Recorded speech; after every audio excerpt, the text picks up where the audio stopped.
it about that. So these are the things that... Are we starting next week? Yeah. Are we going by... So these ones, are they taking 45 minutes? Yeah, no. This one's then we have to go by... I have to go for 2 hours. What did I give? The standards, conceptual framework and regulatory framework, and then what? Ethics. Yeah. And then ethics. So these 3 things we go for 2 hours. I'll go for 2 hours on that. So that from there, the following week also we go 2 hours because of the console and then the business valuation question. Then the 3rd week we will go with the 45. That's 3. Then we enter into the revision week, and then that will be done. I hope you get it. Yes, please. So that's not everything. We should learn everything. No, I didn't say. I said the core areas. You should have them often. It That's doesn't what mean I have tape. yes, the core plus these guys are putting. IAS 20 is not core. Then the financial instruments. Then 2030 is not core. I didn't say it's not core, but it's an area you have to learn. He's talking about 23 and then. Then 2. But core is 33 also. So it's Core is 33, so you have to consider it. Jack, is it a group work? Which one? The test will be group work. Oh, Charlie. Okay, I'll let you do open book test. Is it something? Open book, you open the book, you can't see it. Wicked test. When was that? The others that were doing then. You and John. Oh, Charlie. Open book test. That's a dangerous thing. You can't see anything. Said open. When I was marking the thing, I laughed. They are just copying the notes for me. They don't know what they are writing. How will they copy? They said they can't see the thing. I said, okay, so open your book. Then now I'm seeing that John is literally copying from the book. Ananda is literally copying from the book. I'm like, what the heck is going on with this people? They should copy it. It means they are not reading. They may not even be reading the case. So they are not even reading the case. Alright, so that's it about that. So today what I want to do is, I wanted to start with financial instruments. And then also we will solve a question on cash flow statement. But I'm also gauging my time about the fact that this could take me some time. So what we're going to do is that we will solve the question on the cash flow first, okay? When we finish with that and we have still some time, then I'll start with the financial instrument that I want to start with, okay? So that it merges on. This is an ACCA question on consolidated cash flow with a slight tidbit of forex exchange, which is an area I expect the examiner to examine this examination sitting. And it's a 25-mark question, which means that it's quite packed and involves a couple of things. But as we saw last week, it is the same workings that we are going to be doing. So if you check my book, this is my workings, and you can imagine this is what I was doing up to this point.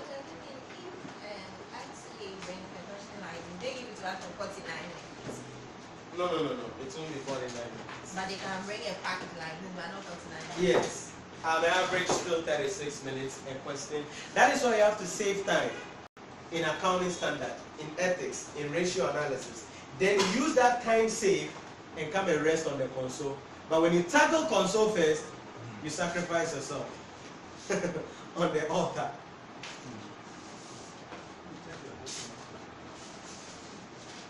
So let's go for it.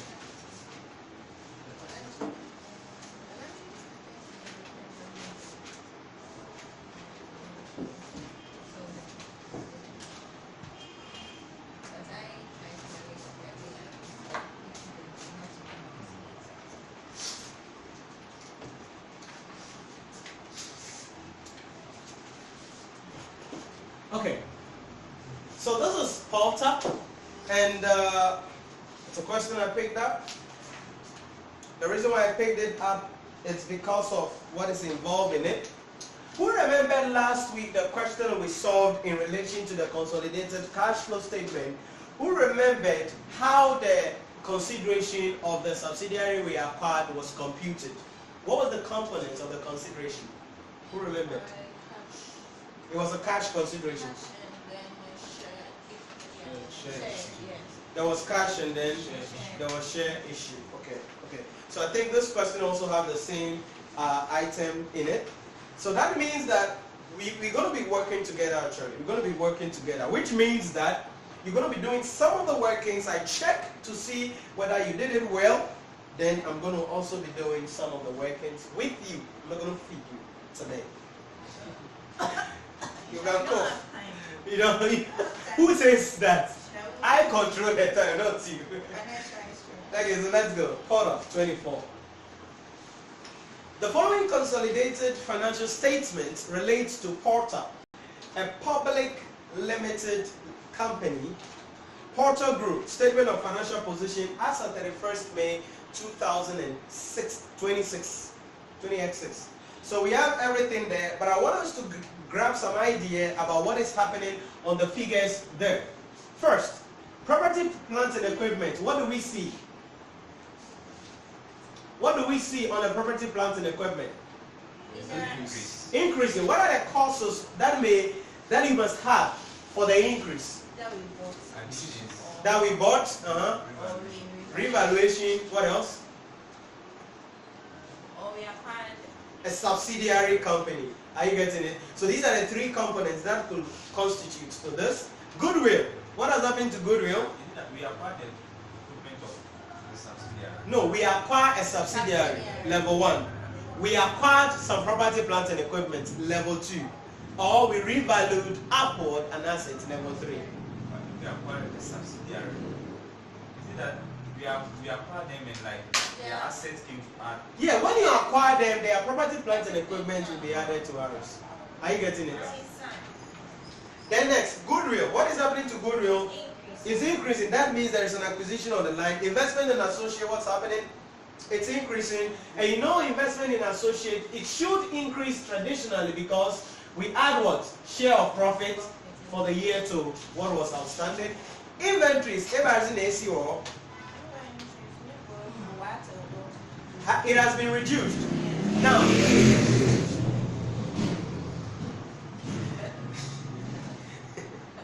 okay, so if inventory are reduced, what could be the causes and the three components we spoke about? It could be because of the fact that we acquired a subsidiary who was having some inventory.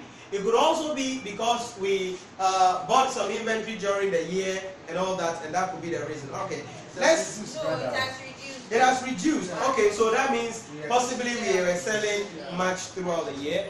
Trade receivables, what is happening? Increasing. The same reasons. Financial assets and profit or loss, it was 0, now it is what? 16, which means there were some acquisition of what? Financial assets and some other items there. Share capital, what do you see there? Share capital is an increase. What could be some of the reasons for that? Maybe we issued some shares, or maybe we involved in a share exchange. You remember last week when there was a share exchange, we treated it in the share capital and then the share premium account. And so the same thing could have happened here on the group level. Retained earnings, we're going to use that to calculate the dividend that we have paid to the what? Shareholders. Revaluation surplus is not our thing, so we may not even what? Touch it. So you look at that. Non-controlling interest, then we're going to use that and do what?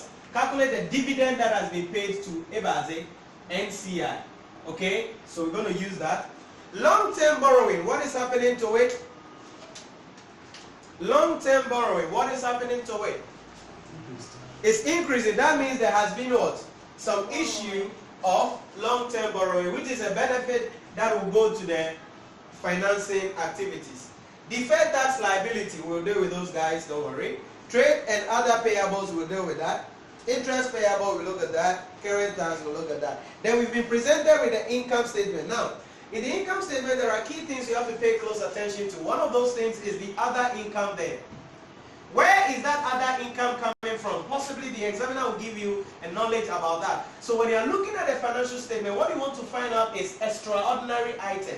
So once there is an other income, that other income, one, could be the income we are receiving from the financial assets that we bought. I don't know, but it could be. That is how you make interpretations. Let's go to the flip side.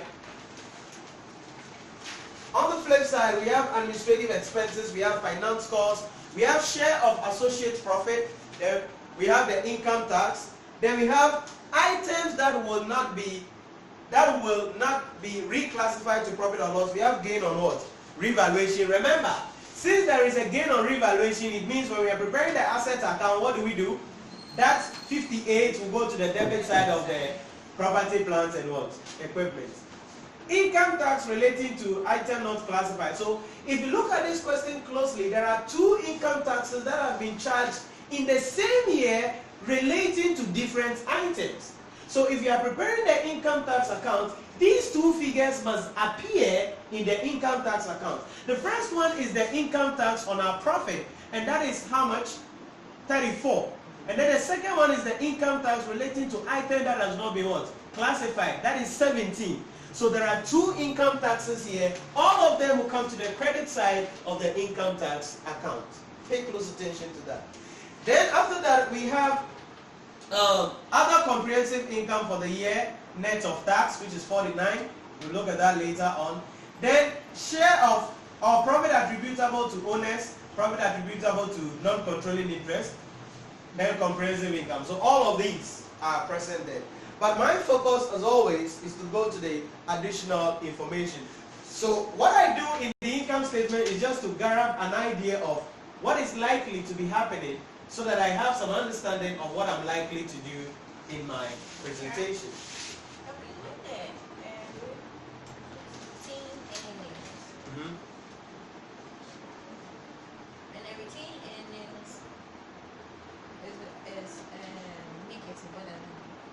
If your return earnings is negative, that means that it couldn't be negative. But if it is negative, that means it has a debit balance.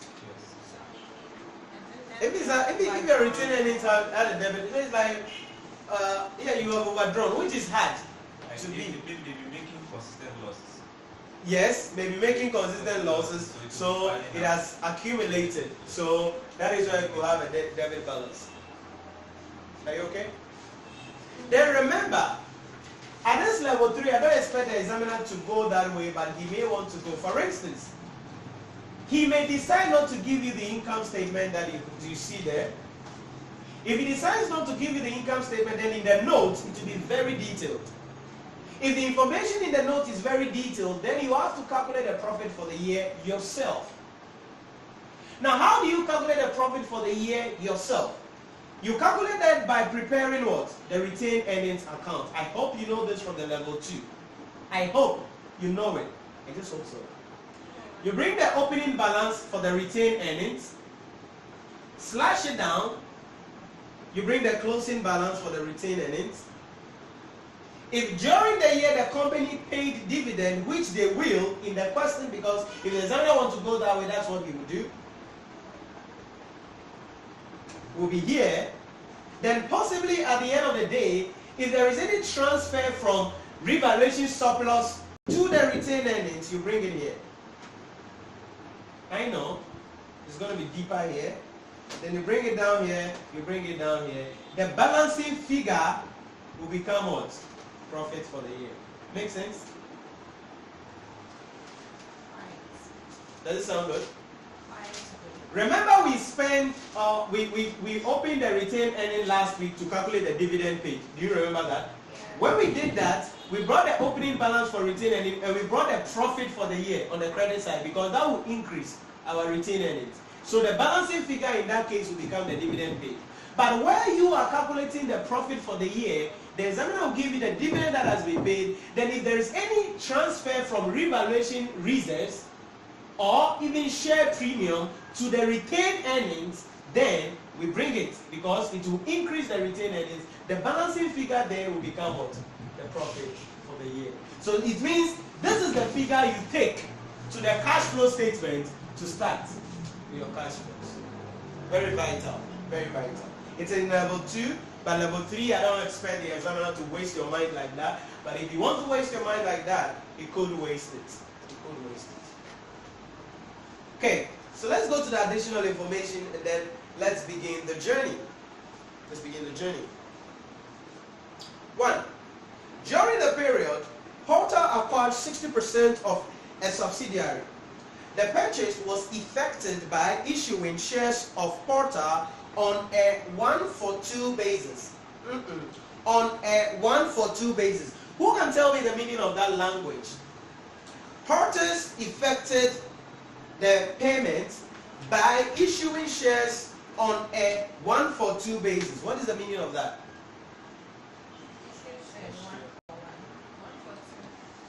So what is the meaning of that? It's an issue of like a share exchange. It's like a what? A share exchange. Okay. At their market value on that date of what? 2.25 per share plus 26 million in cash. The statement of financial position of the subsidiary prepared at the date of acquisition, at the acquisition date for consolidation purposes are shown below. Okay, so their property is there, their inventory is there. Property, that 92 will be taken to the PPE account. Remember, trade receivables, we will add it when we are dealing with what? Movement in working capital. Cash and cash equivalent, we will use it if we want to get what? The net cash outflow, we will get there. There is a share capital there of 80. There is a reserve there. There is payable there. There is income tax there. Now look at it carefully because the subsidiary also has income tax. It means when you're preparing the income tax for the consolidated cash flow statement, you're going to bring the subsidiary's income tax also in the income tax account. An impairment test was conducted at a year end, resulted in a write-down of goodwill relating to another wholly owned subsidiary. This was charged to cost of sales. Okay, that means after we need to prepare the goodwill account and then find the amount that has been impaired for the year. Okay, so that's the note 1. No, the group policy is to value non-controlling interest at the date of acquisition at the proportionate share of the fair value of the acquiree's identifiable assets acquired and what? Liabilities assumed. I don't want to go to workings 2 yet. Sorry, note 2 yet. Just from note 1, let's begin our journey. And you are starting the journey. Goodwill on acquisition. Go for it. Go for it.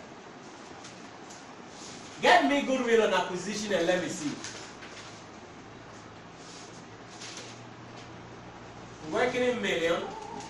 As I said, these are cool chops. You can get them up. Goodwill on acquisition from the consolidated, from the other class. To get that. Remember there are 2 components here, cash and then share exchange.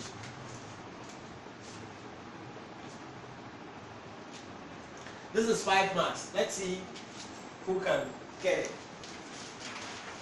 Hello, Joe, Hollandia. Ocho, if you forget the mark and put Hollandia on it.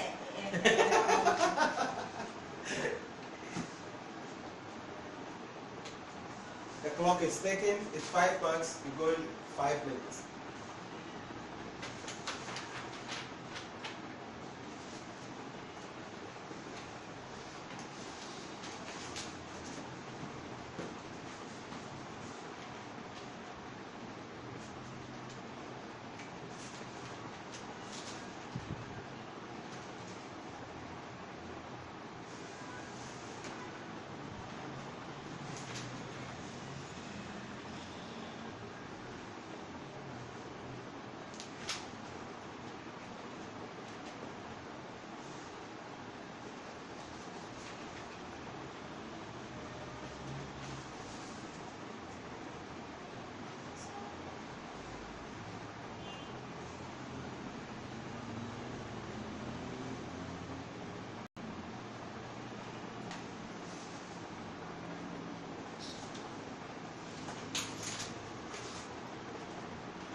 We acquired 60%. What is the equity shares of the company? 80 million. And we are doing 1 for 2. So that will be 1 over 2 times the share price, which is 2.25. Sounds good? 60% of the subsidiary shares, 80. We are giving them 1 new share from every 2 shares we've acquired, and by the price, and that gives us what? 54. So this total is what? Total of this? 80. 80. And that is what? The fair value of what? Consideration transferred. And that represents what? 60% of our ownership. Then we bring fair value of NCI. We are told that NCI is valued at a proportionate of what? The net asset of the subsidiary. If we acquired 60%, then the NCI is 40% times what is the net asset of the company? Of the company we acquired? 120. 120 mil. So 40% of 120 mil, what do we get? What? 48. So in totality, we're going to get the value of the business as, what's the value of the business? 120. 128. Then we what? Less net asset of the subsidiary, which is what? 120. And so goodwill at acquisition will be what? 8. Any question, please? That's the first thing. That's the first thing.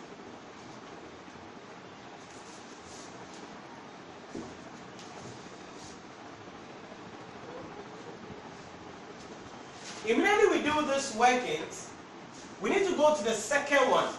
Because in the first note, we are still in the first note, the examiner told us that an impairment test was conducted which resulted in the write-down of goodwill relating to another what? Wholly owned subsidiary. So from the goodwill at acquisition, we go towards the impairment account. So let me just try to keep it here.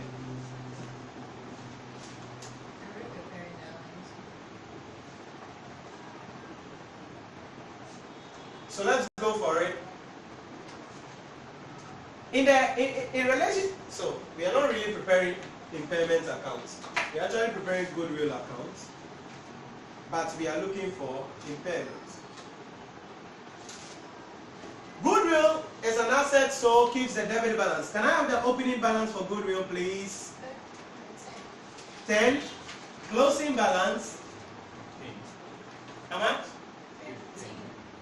Balance carry forward, carry down, 15. Then the goodwill on acquisition. Remember, the business we acquire, their goodwill will increase our goodwill, so we bring it in. So acquisition, which is coming from workings 1, is what? 8.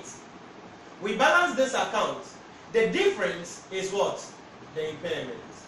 So 18, the balancing figure becomes impairment, which is 3. So that is the second thing we do. Now, before I go ahead, I want to put something here in relation to the share exchange.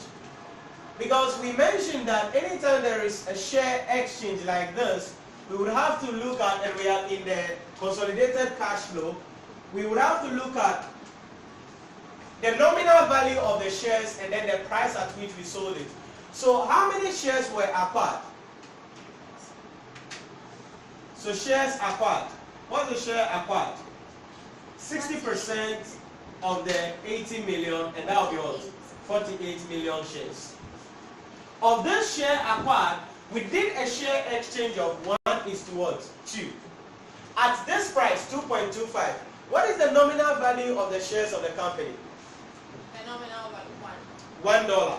So if $1, that means share capital will be $1 times what? 48 mil by 1 over what? 2. We get the answer down. Then the difference will go to where? The share premium account. So in the share premium account,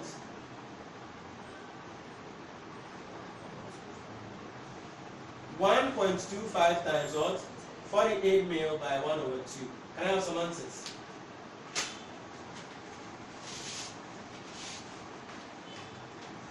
So the first one, 24 million.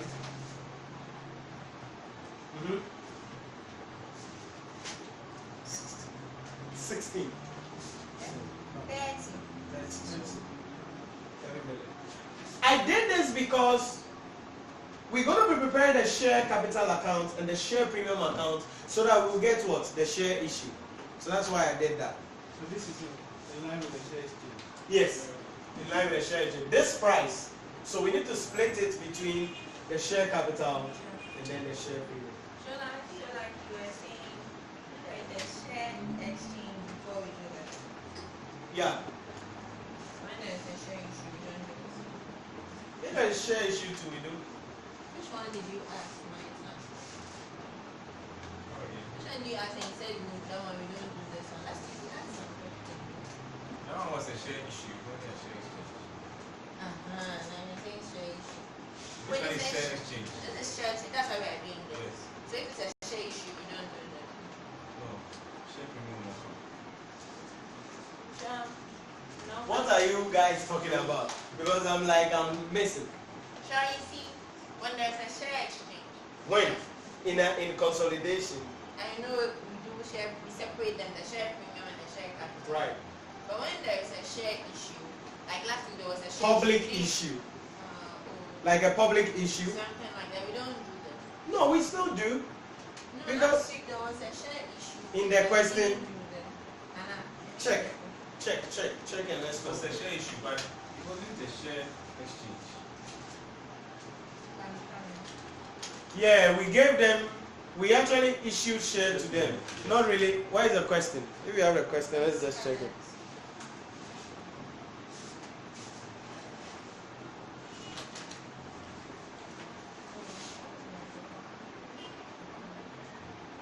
It's not Kenya.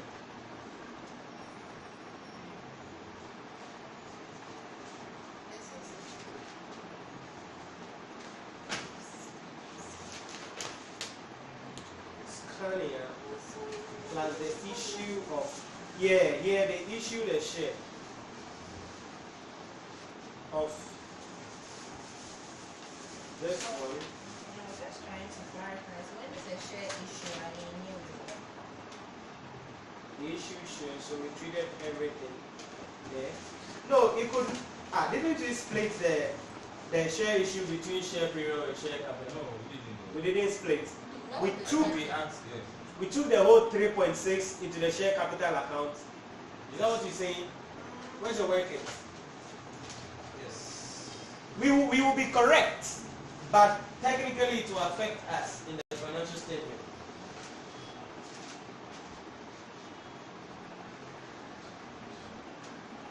Let me see.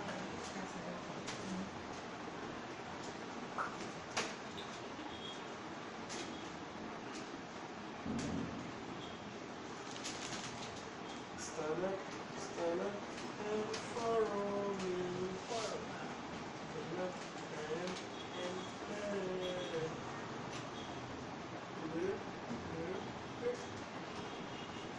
Okay. Because in the question, like I said, we're not having any share. Yeah, that was the reason. So, in the balance sheet, doesn't mean you have to split it. You have to, Split and get share premium. yeah, if there was a share premium in the balance sheet. Because usually once there is it's a share issue and the price is more than the nominal value, it has to be split. Okay. It has to be split for financial statement purposes. But in the cash flow, if you don't split it, at the end of the day, the effect is still going to be the same. Now, from goodwill at acquisition to goodwill for impairment, the next one we go for is property, plants, and equipment. And as I say, as I say all the time, it follows in that order. So let's go for it. Property, yeah. So I would ask the share premium, is it the difference between the normal share price and the new price we are increasing? Like that we are issuing? That's correct. It's the profit we are making on the share issue. So when we write share premium here, shouldn't it rather be the difference between 30 and 54? No, sir. The nominal value of the share is $1. And we sold it at 2.25. So the difference, 2.25 minus 1. So you're getting 1.25. Oh, okay. Got it? You sure you don't want to expense? Okay, the second one. So the balancing figure for the payment go to the debit side. Does it mean It couldn't be. It can't be here. Because we can't revalue goodwill. So there is no way it will happen. Now remember, even if the examiner doesn't tell you that goodwill has been impaired, as you saw last week, you still have to prepare this account to find out if there was impairment on goodwill. So there is no way the balancing figure could be here. Because you did this. Until way now they back, there is no way another balancing figure will be here. You get it? Property, plant, and Excuse me. okay, Assuming the market value of the share okay. is less than the $1, how will you treatment? The reverse of this, it will still go to share premium. To reduce the Share premium balance. So we are losing money in relation to that. So we are making losses. So the share premium is just to keep whether the profit or the loss we're making on the issue of shares. So if it's, say, the sold it at, say, 50 bought it at 50 cents. 50 cents. And then the share capital is $1. So in that case, So multiply the 50 by this or what? How would it be like? so assuming the same scenario, but we sold at 50 cents, isn't it? No $0.5. In that case, what is going to happen is that if we sold at this in the first place, that means that what do? That's a very technical question. Now, if we sold at this place, then in the first place, the share capital value will be reduced to. yes, it will be negative now. The share premium will be negative. No, I'm coming. No, but the share capital. So our share is $1, right? But we are selling at 0.75. So we are losing something like what? 0.25. So what is going to happen is that we're still going to take the price we are selling. So if it is 50 times 48 half, bring it to the stated capital. Yes. But in the share premium, we will bring the loss we are making also there. But this time it's going to be what? A negative. You get it? I'm trying to, because then meaning, for example, I got 12. Now, the 12 million that I'm getting there is at 0.5 per share. So does it mean now if I'm bringing it to the parent, which is $1, divided by 2? Which is what? $1. To get the $1. And Oh, then you bring it. That's the Yes. exchange ratio. So you bring I'm it. getting it. That's rare practical. That's practical, not really for exam, because that way you will be using your head. You'll be using your head a lot. Let's get an opening balance for property, plant, and equipment. Go for it. Feed me up. What? 812. Can I have a closing balance? 958. Okay. 958. Feed me up with the business we acquired. So subsidiaries, property, plant, and equipment. How much? 92. Then I also found somewhere in the question there was a revaluation surplus. Can I have that in the income statement? When I was explaining, you see 58. Okay. Then I need to ask myself if there was a depreciation in the year. Okay, so we come to note 2. The examiner said depreciation charged to the consolidated profit and loss amounted to how much? 44. There were no disposal of assets, plants, and what? Equipment during the year. So then we're going to bring depreciation on this side. 44. Any other item that must appear here you think we have to bring? I don't think so. Are we done? Have you checked everything that we've done everything? Yeah, I think that's all. Balance it for me. Let's get a balancing figure. The balancing figure will be treated as maybe acquisition or disposal depending on where we are standing. So let's 1002. 1002. 1002.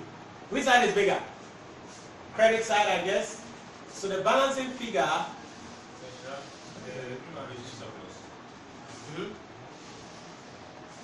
There is a revaluation surplus way. What we have got there? Who gave me that 58 in the first place? I think that will not be reclassified to profit and loss. Gain on property revaluation is 58. Okay, 58. Yeah, we brought it. Then what else? Then let's look at something. Let's look at something in the note 3. Let's look at something in the note 3. Look at note 3 carefully. Other income represents gain or financial asset at fair value through profit and loss. The financial assets are invested in quoted company. They were purchased shortly before the year end with a surplus cash and are designated at fair value through profit and loss as they are expected to be sold after the year end. No dividend has been received yet. We will come back to this note. Go to the note 4. That is where my focus is. Because in the note 4 there was another acquisition there. Included in trade and other payables is the dollar equivalent of an invoice for 102 million shillings for some equipment purchased from Ebaze, a foreign supplier. The asset was invoiced on 5th March 2026 but had not been paid for at the year ended 31st May 2026. Exchange gain or losses on the transactions have been included in administration expenses. What is happening here? It means I need to jump up and come to note 4 and deal with financial loss or gain on the acquisition of what? That asset. Yes, madam. Oh, okay. The 58 we brought there. It's an addition. That means it's a revaluation gain. And they have even stated it that gain on property revaluation. Anytime property is revalued, we add it to the opening balance. Remember, this is the closing balance. We'll be subtracting it. Sounds good? So that's why the thing is 958. Yeah, that's why the ending is bigger. So how did we come to the ending?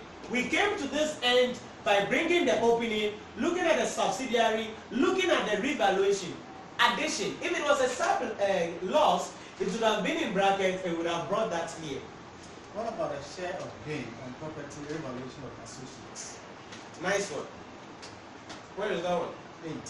Below the 58. Share of gain on property revaluation of associates. Okay. Read the question. Read it again. Read it again. Read it again. Share of gain on property revaluation of associates. Read it again.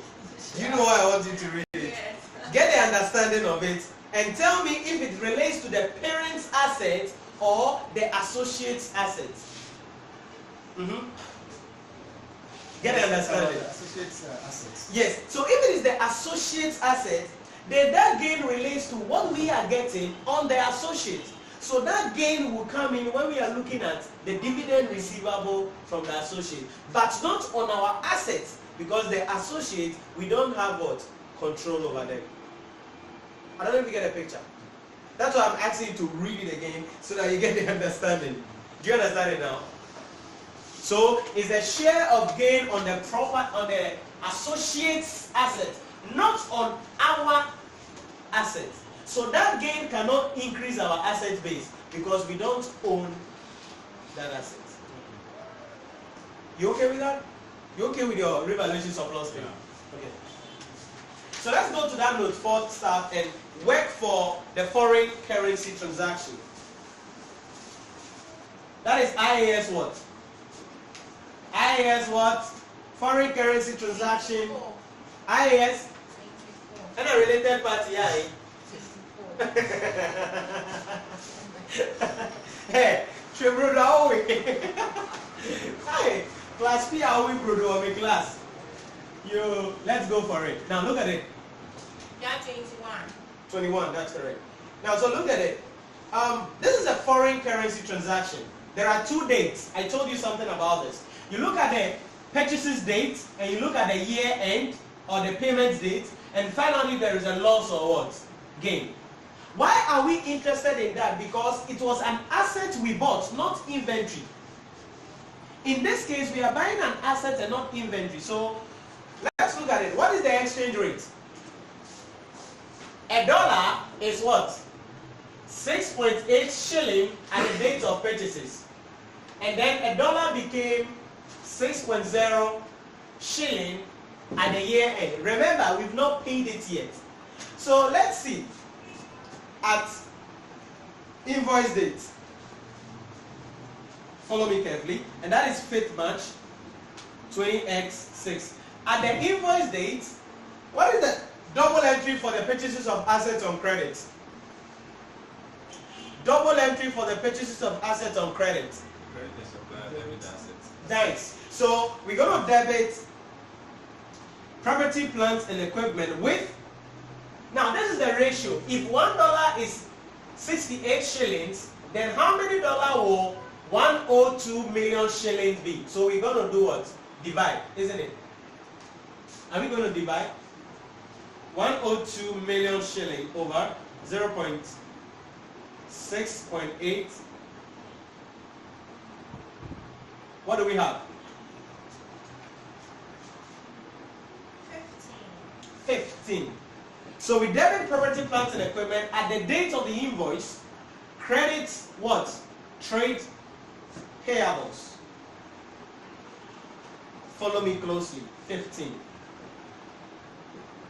Now, because it is a foreign transaction, we have to find out what happens at the end of the year, because as at the end of the year, they haven't paid.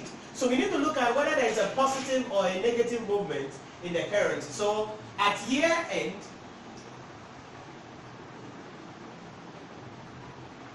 what is going to happen? What is happening to the currency? Is it stronger or weaker? The shilling. The shilling is gaining strength.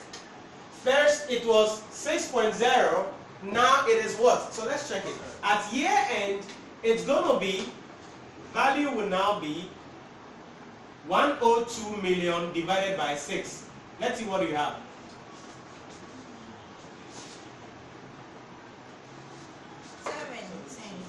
So what did you see now? You see that it has increased. 102 million, 6, and that's what? $17 million. Now look at it. At the year end, the amount is increasing. What's the double entry? So what is the increment here? 2 million. How do we account for that 2 million, please? If you remember IAS 21 clearly, as we did it, how do we account for this? Double entry. Double entry. Debit. Yeah, then we have to debit something anyway. you debit what? Profit or loss, correct? P&L. How much? 2. And then you credit what? The creditor with what? 2 million. Why? Because the creditor, you are now owing them what? 17 million instead of what? 15 million. But at the date of the property, plant, and equipment, with relation to this property, plant, and equipment, what do we bring? Do we bring the 17, the year-end value, or 15, the acquisition value? Big question, which requires big answer. 15. Do we bring 15? Yes. Why? That was the price that we paid for it. Remember, we've not paid. Okay, so then bring 17. We've not paid. Remember, we've not paid both. Yes, so at the end of the year, we are praying at the end of the year. So you have to value it at the end of the year. So, because that's what certainly you are going to pay for it. So we use the 17, not the 15. Do you know that this is opening balance and this is closing balance? Yes. Do you know that this closing balance already includes whatever thing we're doing here? So the question we need to ask ourselves is, what do we bring and add to the opening balance to arrive at this answer? It is the 15. I'm saying too. It's the 15, the date that we bought the asset. So the first day we bought the asset, what would have been the double entry? We would have straight up debited what? PPE with 15 and credited payables. It is at the end of the year, because if you realize it at the end of the year, we are not doing anything to PPE. I don't know if you saw it. We are not doing anything to PPE. PPE is still 15. So I just asked that question to trigger thinking. So acquisition. What is all what? Working for, that is what? 15. So that was another thing that we have to consider. Now let's balance the accounts now. The balancing figure will give us addition or purchases during the year. Can I have a balancing figure, please?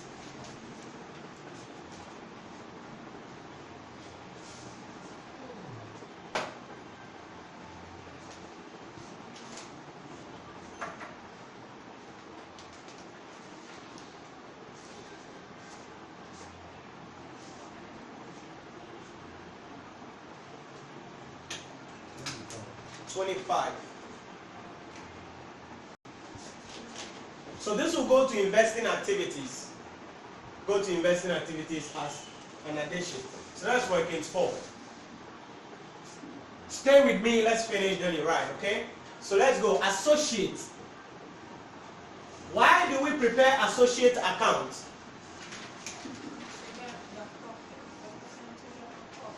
Elvis, why do we prepare associate accounts? Derek, Yes. why? Prince was not here, so I can skip You have him. to know the dividend That's have been received. correct. You get it? So we prepare the associate account to determine what? Dividend received. What balance does the associate account keep?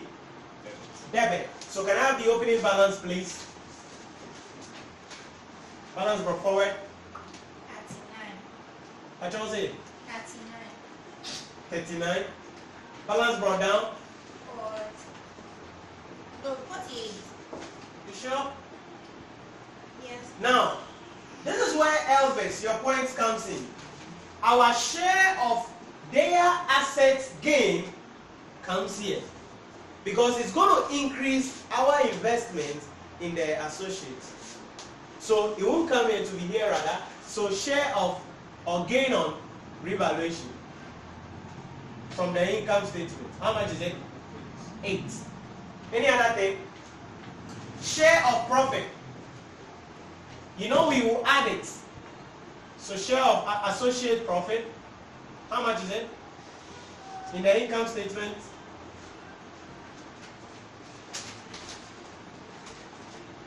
What do we have? 12. Remember, always you are the closing end. But it is the opening balance plus whatever happens during the year that gives us the closing. So now when we take the closing from whatever happens at the end of the year, we will now be able to determine what? The dividend that we have received. So let's balance it up. Which side is bigger? Definitely the debit side.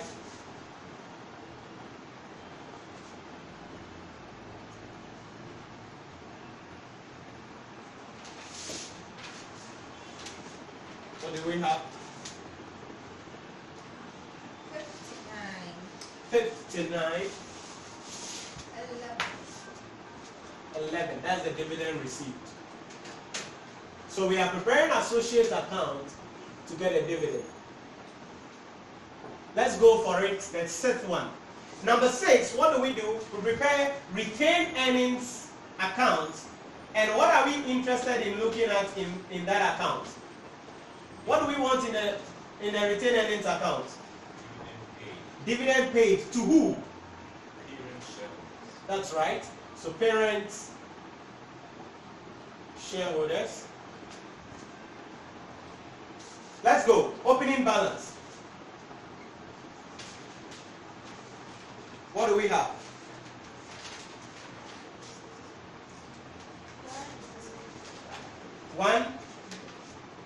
165. Closing balance. 180. What else? Share of profit. What is profit? 188. Okay, next one. Next one. What do we bring again? This is retained earnings account. What do we bring again? Share of. What's the profit?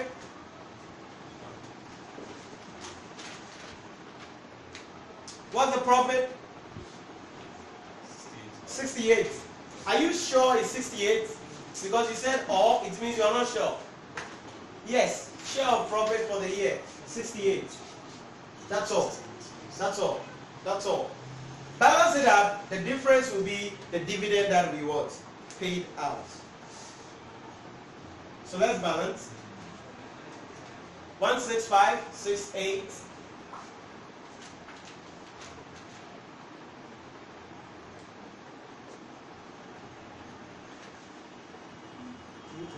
That's it.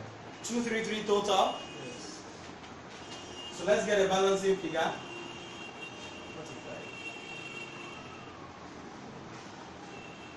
45.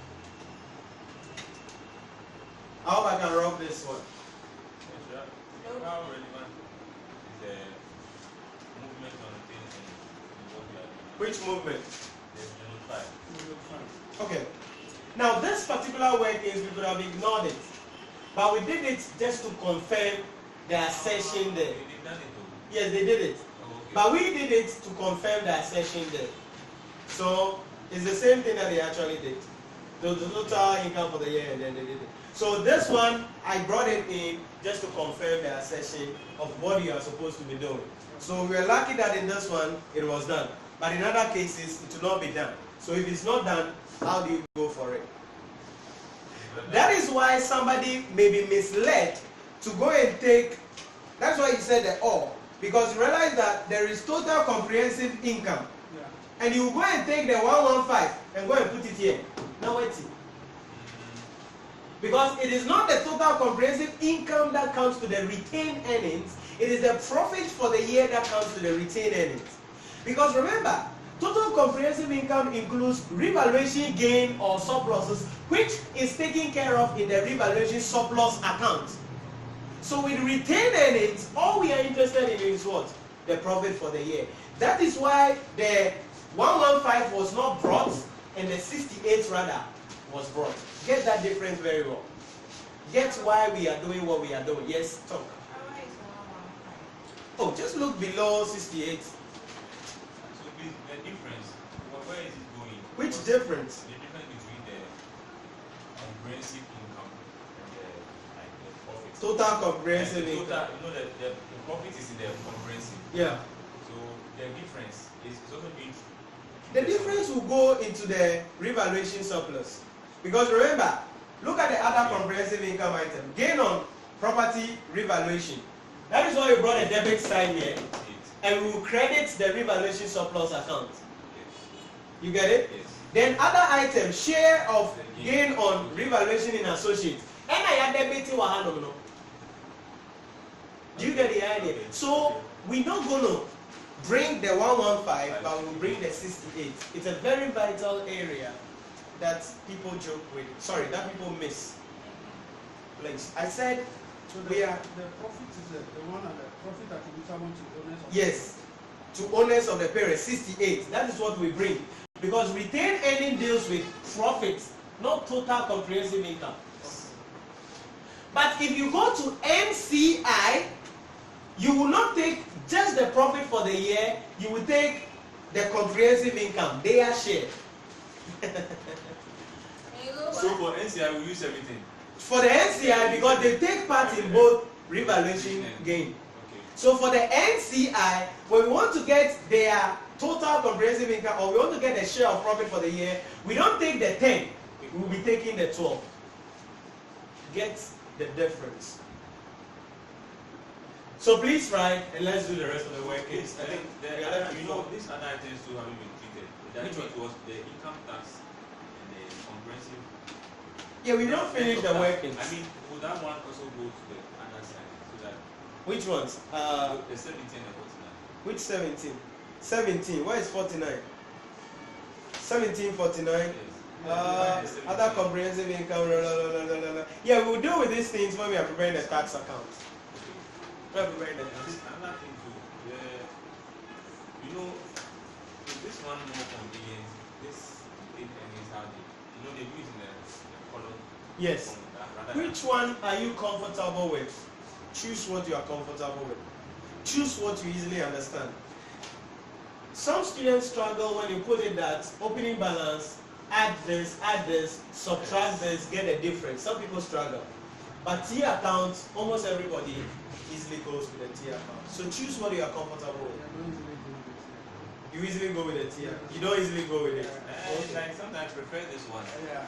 The strict one. Yeah, right. What's your choice? Oh, the T account. The T account. So, So it depends. I use this one. Yeah. This one, the T account. The T account, just like the T account, you might understand your debit and credit. And that's a debit and credit well, rather than just writing it up down. That's why I don't go that way, because people will be asking, oh, Nhyira, so where is the double entry? Where is the corresponding entry? So once we have T account, we know we are debiting. We know we are crediting. But you see, if you go to the horizontal approach, the vertical approach is the same thing. Because if you are adding, it means you are debiting. If you are subtracting, it means you are crediting. Yes, madam. So choose what you are comfortable with and then present it in the example. So please put it down and let's look at the rest. I think we are left with about 4 more to go. Then we prepare the cash flow. Okay, so let's go. Now the next workings. After retained earnings, so let's see the numbers. First, goodwill. Second, goodwill at acquisition, impairment, asset account. Now, the foreign transaction that came was because of this question. If not, it wouldn't have come. Then associates, retained earnings for parents, dividend. Then we go to where? NCI, 7. It follows in that order. Until we read FICRA, we read to me fee, so that dividend. So let's look at a share non-controlling interest. What balance do they keep? Credit balance. Yes, opening balance for NCI. 28. Closing balance. 84. What's happening again? What? Share of profit? yes. Here we will bring total comprehensive income. Do you remember what I just told you? Yes, In this place, you will bring profit for the year, for the retained earnings. But when it comes to NCI, you will bring comprehensive income. How much is it? 12. What else? What else? Remember also that with the NCI, you acquired a business. So what was the NCI value of the business you acquired? So acquisition from workings 1. How much was it? NCI from the acquisition. 48. Remember this all the time. From workings 1. From workings 1. Yes, it has to be brought. It has to be brought. So after that, we balance it off. Can I have the balancing figure? The balancing figure will be dividend paid to the NCI.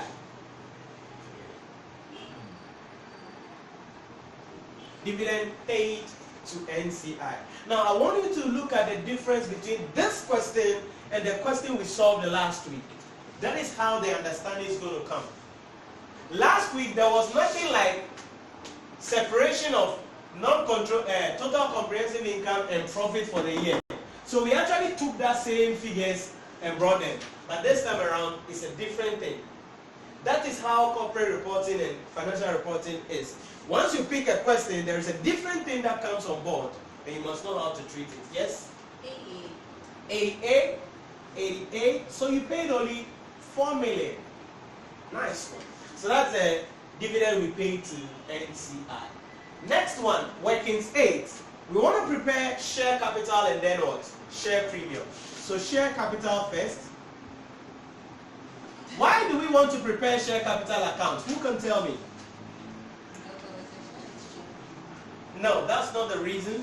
Why do we want to prepare? You have to know the reason behind the preparation of an account. Why did we prepare NCI? Because we wanted what? The dividend that we paid to them. So why do we prepare share capital accounts? What do we want to do? Additional share that we issue. Or any repurchases of what? Shares. That's why. So share capital, can I have the opening balance?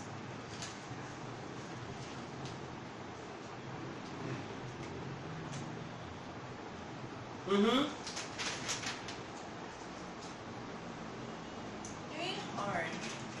300. Can I have a closing balance?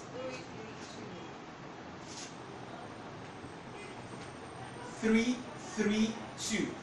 Remember, there was a share exchange. So we're going to bring it on the SAP, so acquisition of SAP. How much? That could be still from workings 1. How much was it? 20 or 30? 24, okay. What else? Was there any additional share issue in the question that the examiner specifically told us about? If there is none. Yeah, this one, 24.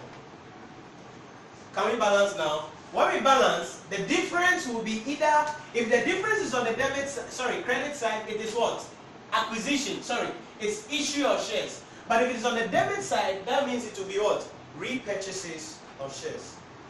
That is why, if the balancing figure is on the credit side, it means it is what? Issue of shares. But if the balancing figure is on the debit side, it means your shares are reducing, hence it is what? Repurchases of shares. So that will be a cash outflow. Can we balance up? 332, 332. So balancing figure, issue of shares. How much?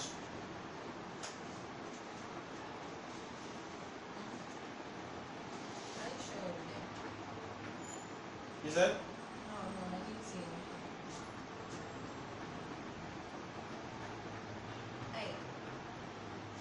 So if this balance was here, it would have been repurchases of shares.